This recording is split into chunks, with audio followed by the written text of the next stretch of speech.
Hey everyone, so this is Sachin and I'm back with Srimad Bhagavat Mahapuran and this is Srimad Bhagavat Mahapuran. I'm continuing with my journey of Srimad Bhagavat Mahapuran. Now there is a beautiful story for the people like us. जो अगली कहानी है उसमें सनकादि ऋषि नारद जी को एक बहुत ही बढ़िया प्रसंग सुनाएंगे। उसमें वो बताएंगे कि वो कहते हैं कि जो सत्य से दूर हैं, माता पिता की निंदा करने वाले हैं, तृष्णा मीन्स लालच के मारे हैं, और ashram dharma means as per like whatever as we have we do have ashram dharma, जैसे वानप्रस्थ गृहस्थ इस टाइप से हैं, अपने आप में मतलब ईगोइस्टिक हैं, दे बोस्ट अबाउट देमसेल्व्स ओनली। ऐसे लोग भी श्रीमद् भागवत महापुराण को सुनकर लाभ प्राप्त कर सकते हैं। और कलयुग में तो सप्ताह यज्ञ की महिमा है, means in this Kalyug, in the time that we all are living in this time period we have 7 days provision of Shrimad Bhagwat Mahapuran. और कब सुनाई थी मैंने आपको पहले वीडियो में बताया, जहाँ से स्टार्ट करते हैं श्रीमद् भागवत महापुराण। आगे वो कहते हैं कि जो शराब पीने वाले हैं, ब्रह्म हत्या करने वाले हैं, गोल्ड की चोरी करने वाले हैं, गुरु स्त्री गमन करते हैं, विश्वासघात करते हैं, ये 5 महापाप करने वाले भी, और छल छिद्र से परायण है, मीन्स छल छिद्र ही है उनकी लाइफ, क्रूर हैं, पिशाचों के समान निर्दयी हैं, पिशाच हैं, और ब्राह्मणों के धन से पुष्ट होने वाले हैं, ब्राह्मणों का धन खाने वाले हैं। अब आप जन्म से ब्राह्मण हैं पर आप कर्मों से दुष्ट हैं, तो भगवान ही आपका मालिक है।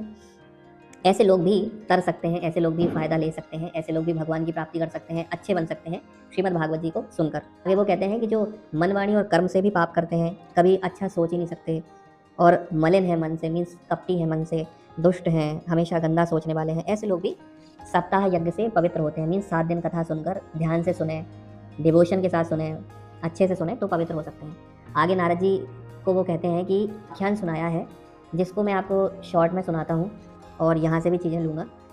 यहाँ होता क्या है कि एक तुंगभद्रा नदी के किनारे एक सिटी है उस टाइम की, और वहाँ पर धार्मिक आचरण करने वाले एक बहुत ही अच्छे ब्राह्मण रहते हैं, और उनका नाम है आत्मदेव।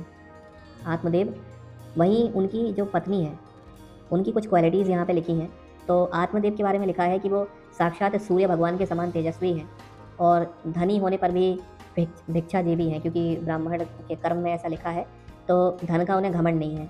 और उनकी प्यारी सी पत्नी है, उनका नाम है धुंधलीन है, उनकी वाइफ का नाम है। कुलीन है, अच्छे कुल की हैं, और सुंदरी भी हैं, मीन्स देखने सुनने में सुंदर हैं, पर बात बात पर अड़ जाती हैं। जैसे अगर उन्होंने कुछ कह दिया, सामने से कुछ हो गया, तो वो अड़ जाएंगी, उसको सॉल्व करने की कोशिश नहीं करती, और लोगों की बात करने में उन्हें सुख मिलता है। So she likes to talk about people, और कुछ ना कुछ बकवाद करती रहती हैं। Means you must have seen people around you जो कुछ ना कुछ बस बड़बड़ाते रहते हैं। इसी टाइप से उनका स्वभाव लिखा है कि घर के कामों में निपुण हैं, मीन्स अच्छी हैं, पर कृपण हैं, और झगड़ालू भी हैं, लोगों की बातचीतें करती हैं, उसके बगैर उन्हें सुख नहीं मिलता। आगे चल के लिखा है कि दोनों ब्राह्मण दंपति, means both husband and wife, are living very peacefully and with love, there is no fight among them, and they have everything. भोग विलास की सारी चीज़ें हैं उनके पास, बट एक दुख है आत्मदेव जी को कि उनका कोई बच्चा नहीं है, उनकी कोई संतान नहीं है। And although they have tried everything but they have not received child. Now Atmadev is a very knowledgeable person, ज्ञान भी है, थोड़ा वैराग्य भी है, पर एक दुख है जिसको वो रिजॉल्व नहीं कर पा रहे, वो है अपने बच्चे का दुख, कि उनके पास कोई संतान नहीं है। तो you may be knowing somebody who has everything but they do not have their own child. और इसको शास्त्र कहते हैं संतानहीन होना। संतानहीन होने के कारण वो अलग अलग पुण्य कर्म भी करते हैं ताकि उन्हें बच्चे की प्राप्ति हो, पर हो नहीं रहा। और आगे लिखा है कि वही ब्राह्मण देवता बहुत ज़्यादा दुखी होकर, आत्मदेव बहुत ज़्यादा दुखी होकर एक बार अपने घर से निकलकर वन को जाते हैं, और दोपहर के समय करके बैठे हैं, और पानी पीने के लिए एक तालाब के पास आकर वो बैठे हुए हैं। संतान के ना होने के कारण दुखी हैं, और अपने शरीर को बहुत ही ज़्यादा उन्होंने सुखा दिया है, ध्यान नहीं दे रहे अपने शरीर पर। दोपहर की 2 घड़ी बीतने के बाद वहाँ पर एक सन्यासी महात्मा आते हैं, उनसे कारण पूछते हैं कि आप ऐसे परेशान क्यों हैं, और आप ऐसे रो क्यों रहे हो, बेहल क्यों हो, इतना ज़्यादा क्यों रो रहे हो, ये सारे उन्होंने क्वेश्चन करे। तब ब्राह्मण ने कहा कि मुझे लगता है कि मैं अपने पूर्व जन्मों के कारण ऐसा कुछ हुआ है कि इस जन्म में मुझे संतान की प्राप्ति नहीं हुई है। शायद मेरे पितर, लाइक हमारे पूर्वज, our ancestors, they are not happy with me. और बहुत सारे तरीके से यहाँ पर डिफाइन किया है कि उन्होंने कैसे कैसे बताया कि मुझे बहुत ज़्यादा दुख है। तो इतनी सारी चीज़ें उन्होंने, जो एक सन्यासी आए हैं, उनको बता दी हैं कि घर में अगर पेड़ लगाता हूँ तो वो सूख जाता है, गाय पालता हूँ तो वो दूध नहीं देती, बांझ हो जाती हैं, घर में जो फल आता है वो सड़ जाता है बहुत ही जल्दी, और जीवन, संतान ना होने के कारण जीवन को धिक्कार है, अपने प्राण त्यागने के लिए मैं यहाँ पर आया हूँ। और सन्यासी महात्मा जी के पास यूं कहकर वो बहुत ज़्यादा फूट फूट कर रोने लगे। So now he started crying. And आगे होता क्या है कि सन्यासी जो हैं वो कहते हैं कि यति नाम से लिखा है श्रीमद् भागवत में कि वो कहते हैं कि ब्राह्मण देवता, ये प्रजा प्राप्ति का मोह आप त्याग दो और कर्म की गति बड़ी प्रबल है, means the Karma that cycle is very powerful. और मैंने अपनी ज्ञान शक्ति से जो देखा है उसके अकॉर्डिंग मैं आपसे कहता हूँ कि एक जन्म की तो छोड़िए छोड़िए, इस जन्म की तो छोड़िए, 7 जन्म तक आपको बच्चे की प्राप्ति नहीं होनी है। ऐसा सुनकर जब संत जी से या यति से या सन्यासी जी से ये सुना ब्राह्मण आत्मदेव ने, अब तो उनके दुख का ठिकाना नहीं रहा, क्योंकि वो सोच रहे थे कि इसी जन्म में ऐसा कुछ हो रहा है, पर सन्यासी बाबा ने बता दिया कि आपको तो 7 जन्म तक बच्चे की प्राप्ति नहीं होगी। तो इसलिए आप संतान का दुख छोड़कर अपने भगवान में चित्त लगाइए, क्योंकि आप बहुत अच्छे हैं और आपको भगवत प्राप्ति हो सकती है। बट उनको ये सारी बातें समझ में नहीं आई और वो उनसे कहते हैं कि महात्मा जी, मुझे ज्ञान देकर, विवेक देकर, ये बुद्धि देकर आपका क्या होगा, क्योंकि मैं तो मोह से ग्रस्त हूँ, मुझे तो बच्चा चाहिए और मुझे ऐसा जीवन रखना नहीं है जिसमें स्त्री पुत्र आदि का सुख नहीं।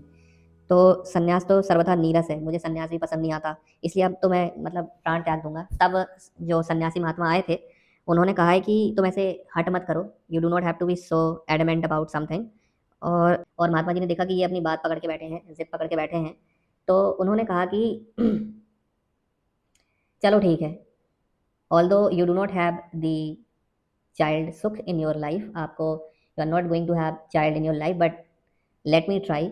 महात्मा जी ने अपने भजन के प्रभाव से, अपने डिवोशन के प्रभाव से उनसे कहा कि चलो ये एक फल है। So the Mahatma ji has offered him a fruit and while handing it over to Atmadev, देते समय उन्होंने कहा कि कुछ नियम है जो कि आपकी वाइफ को पालन करने पड़ेंगे। उन्होंने कहा कि अपनी पत्नी को ये खिलाना, उनका एक पुत्र होगा, पर 1 साल तक आपकी वाइफ को सत्य, शौच, दया, दान और एक समय ही अन्न खाने का नियम लेके चलना पड़ेगा। Now these words sound very easy, but these are not actually. सत्य means all the time you will have to speak the truth. बालक आपको शुद्ध चित्त वाला, मतलब अच्छा मिलेगा अगर आपकी वाइफ ये सब नियम करती हैं।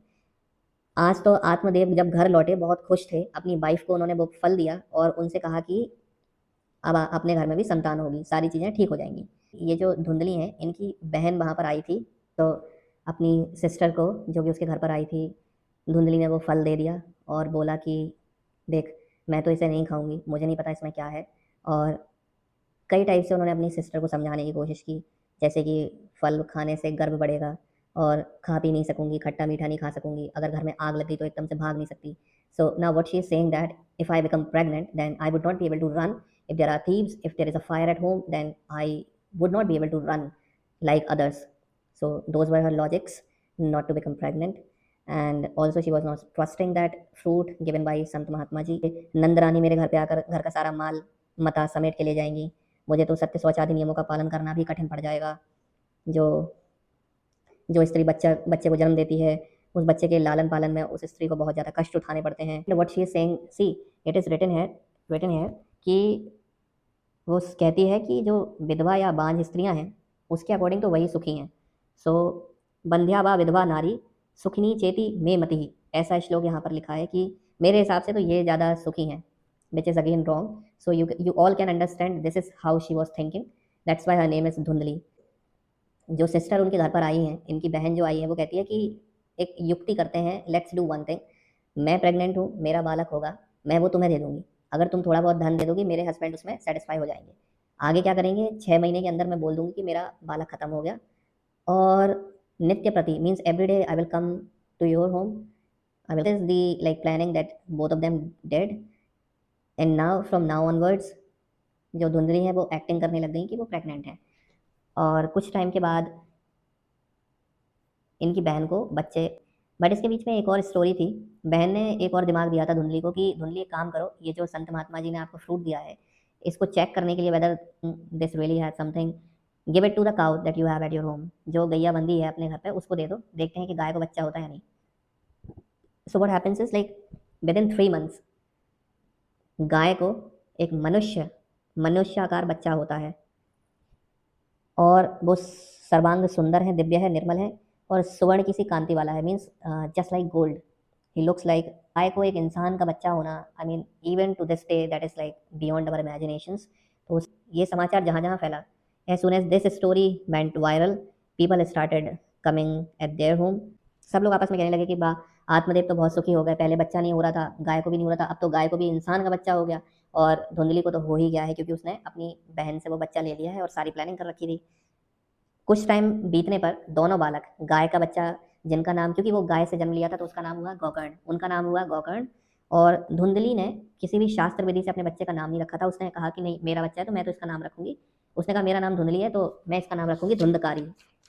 Now what happens is, Gokarna जो कि गाय के बच्चे हैं, वो बहुत ज़्यादा शालीन है, शास्त्र संपन्न है, और भगवत भजन करने वाले हैं, नियम से चलने वाले हैं। व्यभिचार करना ये सारा कुछ वो नहीं करते, बट इसके अपोजिट है धुंधली का वो लड़का धुंधकारी। वो सब कुछ करता है, जुआ खेलता है, मम्मी पापा को परेशान करता है, उनसे धन लेता है, अगर नहीं देते तो मार पीट के वो घर से लेके जाता है सामान, घर का सामान बेचता है, फिर पैसे लेता है, फिर जुआ खेलता है, फिर हार जाता है। ये सब उसका काम था। और आगे होता क्या है कि चोरी करता है। कि ये क्या करता था कि जो छोटे छोटे बच्चे थे तो ये दूसरों के बालकों को खिलाने के लिए गोद में लेता था और उन्हें चट कुएं में डाल देता था। और यहाँ गोकर्ण बहुत अच्छे हैं, जो मैंने आपको सारी चीज़ें बताई हैं वैसे गोकर्ण हैं। अब तो जो पापा आत्मदेव जी हैं वो एक दिन बहुत रोते हैं और कहते हैं कि हाय, सारी घर की संपत्ति इसने स्वाहा कर दी, मुझे भी मारता पीटता है, और पहले मेरे पास संतान नहीं थी तो मैं दुखी था, बट अब संतान हुई है तो दुखी हूँ। शायद वो संत महात्मा सही कहते थे कि जब उनके पिताजी ऐसा सोच रहे थे और प्राण देने के लिए फिर से जाने लगे, उसी टाइम पर परम ज्ञानी गोकर्ण जी, जो कि गाय से जिनका जन्म हुआ था उस फल को खाने से, वो वहाँ आते हैं और अपने पिताजी को वैराग्य का उपदेश करते हैं, जिस वैराग्य के लिए आत्मदेव जी ने, जब वो संत उनसे मिलने आए तब मना कर दिया था। आज एक बहुत अच्छा श्लोक गोकर्ण जी ने अपने पिताजी के लिए कहा था कि देहे स्थित मानस रुधिरे अभिमतिम त्यज त्वम जाया सुताया दिशु सदा ममता में बुंच पश्यानिशम जगदिदम क्षण भंगनिष्ठम वैराग्य राग रसिको भव भक्ति निष्ठ। गोकर्ण जी ने कहा था कि पापा, पिताजी, ये शरीर हड्डी मांस रुधिर का एक पिंड है, इसको मैं means I am such and this and that ये मानना छोड़ दीजिए, और संसार को रात और दिन क्षण भंगुर समझकर आप भूल जाएं, क्योंकि जब रात, अगर हम रात में सो के जाग गए अगले दिन तो वो हमारे लिए दिन है, वरना वो रात कभी, वो तो हमारे लिए लास्ट रात हो गई। और अपने पापा को भक्ति भजन करने का मार्ग दिया है और साधुओं की सेवा करने के लिए भी कहा है, भोगों की लालसा से दूर रहने के लिए कहा है। इस टाइप से अपने बच्चे की वाणी से प्रभावित होकर आत्मदेव जी ने घर छोड़ा, वन की यात्रा की, और यहाँ लिखा है कि ऑल्दो उनकी एज उस टाइम पे जब ये गोकर्ण जी ने उन्हें उपदेश किया 60 साल की हो गई थी, फिर भी बुद्धि में पूरी दृढ़ता थी, और मतलब means he was able to grasp it, he was able to go ahead with that plan कि अब नहीं रहना घर पे। भागवत के दशम स्कंद का पाठ करने से भगवान श्री कृष्ण चंद्र को वो प्राप्त करते हैं, ऐसा लिखा है। दशम स्कंद श्रीमद् भागवत महापुराण का वो स्कंद है, I mean that is that chapter where most of the things about Shri Krishna has been defined, उनका जन्म, उनका अवतार, उनकी सारी लीलाएं। दशम स्कंद the devotees of Shri Krishna, जो कि भगवान श्री कृष्ण को बहुत मानते हैं,